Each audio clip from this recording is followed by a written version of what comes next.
પશ્ચિમ બંગાળમાં ચાલી રહેલી ચૂંટણી દરમિયાન ઘર્ષણની ઘટનાઓ સામે આવી છે। મુર્શિદાબાદમાં ટીએમસીના કાર્યકર્તાઓ ઉપર મતદાતાઓને હથિયાર બતાવીને ડરાવવા ધમકાવવાનો આરોપ લાગ્યો છે। મુર્શિદાબાદના ડોમકલના વોર્ડ નંબર 217ના મતદાન કેન્દ્ર ખાતે આ બનાવ બન્યો હોવાનું સામે આવ્યું છે। આ કાર્યકર્તા મતદારોને વોટિંગ કરતા રોકતા હતા। આ અંગે ચૂંટણી પંચે તુરંત કામગીરી પણ કરી હોવાના અહેવાલ પ્રાપ્ત થયા છે। તો જનતા ઉન્નયન પાર્ટી એજેયુપીના ચીફ હુમાયુ કબીર અને ટીએમસી કાર્યકર્તાઓ વચ્ચે પણ ઘર્ષણ થયું હોવાની વિગતો સામે આવી છે। બંને પક્ષના લોકોએ નારેબાજી કર્યા બાદ તેમની વચ્ચે મારામારી થઈ હતી।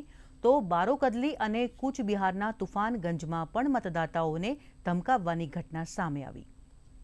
नहीं होना चाहिए ना ये इलेक्शन कमीशन इसनो जो गुंडागिरी कर रहा है टीएमसी वाला उनको खिलाफ कार्रवाई करना चाहिए। बाद में नहीं उठ जाएगी। जो हुमायूं कबीर है वो मीडिया के सामने आए और उन्होंने साफ तौर पर कहा कि कल रात से ही जो टीएमसी के कार्यकर्ता हैं वो कहीं ना कहीं इस पूरे इलेक्शन में कुछ ऐसा विघ्न डालने की कोशिश कर रहे हैं। ये तमाम आरोप हुमायूं कबीर की तरफ से लगाए हुए जो है लगाते हुए जो है वो नजर आ रहे हैं। हालांकि हुमायूं कबीर भी कम नहीं है, उनका इतिहास हमें पता है कि वो जिस तरह से टीएमसी में रहे उसके बाद जो उनके स्टेटमेंट्स होते थे वो कहीं ना कहीं बवाल क्रिएट करते थे। और यही वजह है कि आज सुबह से ही हुमायूं कबीर और टीएमसी के बीच में जो तनाव चल रहा है उसमें न केवल इलेक्शन कमीशन बल्कि तमाम जितनी सिक्योरिटी फोर्सेस यहां पर तैनात है उनकी नजर बने हुए है।